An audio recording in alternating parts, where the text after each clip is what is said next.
Hello, welcome to the Lady Transcend channel. I would like to share with you my honest and unbiased opinion about my home, Sarasota, Florida. I've lived in Sarasota for 14 years and I have witnessed a great deal of changes, many of which have happened in the last couple of years. If you're thinking about or planning on moving to Sarasota, be sure you watch this video to the end, as you don't want to miss any of important information, which will help you to make a right decision regarding your move. Sarasota is a charming medium-sized city nestled on the Gulf of Mexico, between Tampa to the north and Fort Myers to the south. A large part of metropolitan Sarasota is dedicated to the arts, theater, and opera. Sarasota can offer best shopping, restaurants, and art galleries. Downtown Sarasota is a historic district. Historical walking tours highlights the fascinating architecture and history of downtown Sarasota. Sarasota is famous for its beaches. According to TripAdvisor, Siesta Key Beach is #1 beach in US and #11 in the world. The reason behind this ranking is the powdery white sand and turquoise color water. Even on the hottest summer day, the sand is so reflective that it feels cool to the touch. You can easily walk on it barefooted without burning your feet, like other sand would do. Near the beach, you can find Siesta Key Village, with a strip of tiki bars, restaurants, and shops. After the gorgeous sunset, this village turns into the late-night music and dancing fun scenery. Sarasota has a lot to offer as entertainment. To see more details about what kind of fun we're having in Sarasota, click on my video, Why I Love Sarasota, Florida. The link to that video is in the description below. Sarasota is a very touristy town, especially during the dry season.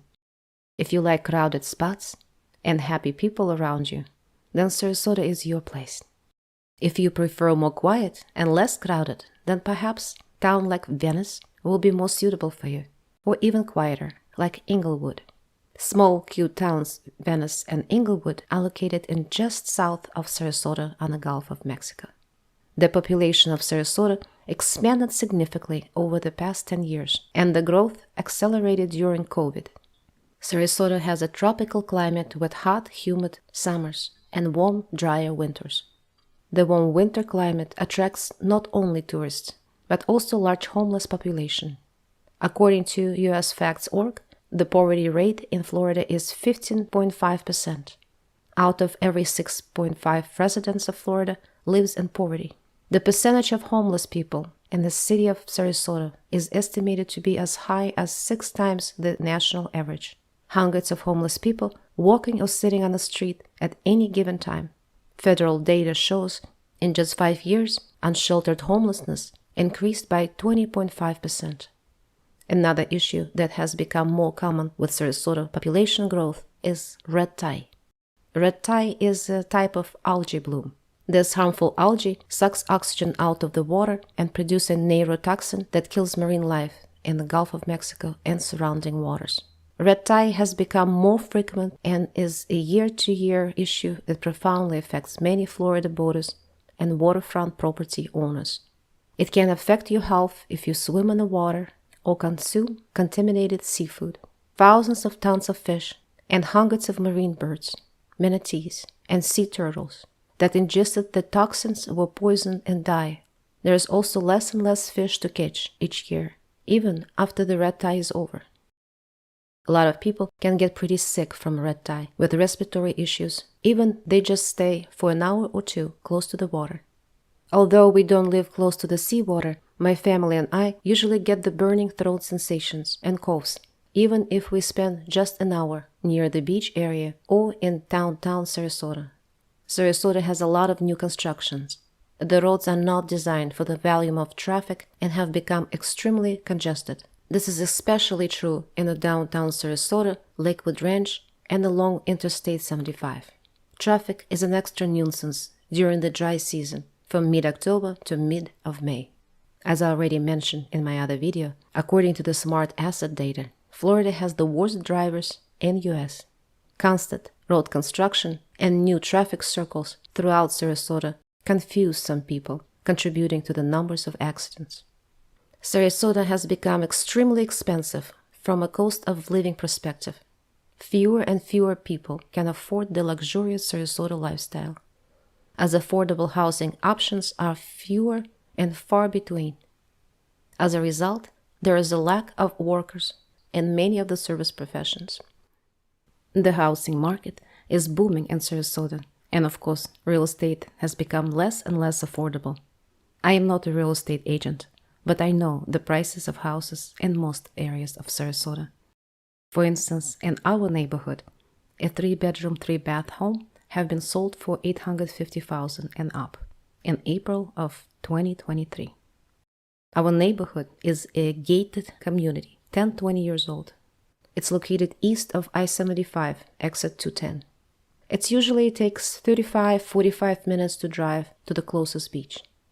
If you prefer to live along the coast in Sarasota, then the prices for the same type property will be far more expensive.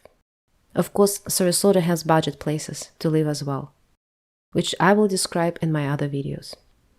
Sarasota can offer a variety of restaurants for a variety of budgets, although if you are not a big fan of seafood, then you might find some of your traditional options to be lacking. Because of Sarasota's coastal location, restaurants tend to have more seafood options than you may be used to experiencing. I myself love Florida cuisine. I found it lighter than some other areas in the United States and delicious. Sarasota, just like the rest of Florida, has a lot of dangerous creatures on the land and in the water, such as sharks, alligators, a variety of poisonous snakes and spiders, as well as bobcats, wild boars, coyotes, and more. The good news, alligators are usually not aggressive to adult humans. Please let me know what you think about this scene of gators. Is that a lunch or a mother's care? Snakes bother me more than gators, especially when snakes are finding their way inside your house. We have experienced this on multiple occasions, with one snake living for 2 weeks in our house before we found it again and sent it outside where it belongs. Any Floridian freshwater pond or lake has gators and snakes. Our house is on a small man-made lake where we see snakes and gators pretty often. Sometimes we find a snake in our screened lanai or swimming pool. Commonly, snakes get in the house from the garage or lanai. You just need to be sure that you don't leave your garage open for too long, as well as all of your doors have to be sealed tightly. Once a week, I check our lanai screen for any small holes. If you do find any tear or holes, you will need to repair them immediately. A couple times I use a snake repellent. It has a very strong, unpleasant smell for snakes, and unfortunately for humans as well. But despite all the bad things, I still love Sarasota, Florida. And in my next few videos, you will know why. I will take a much deeper dive into this and other topics, including my favorite places and best budget places to live in Florida. So please don't forget to subscribe and check on my other existing videos about Florida. See the links below. Thank you for listening. Until next time.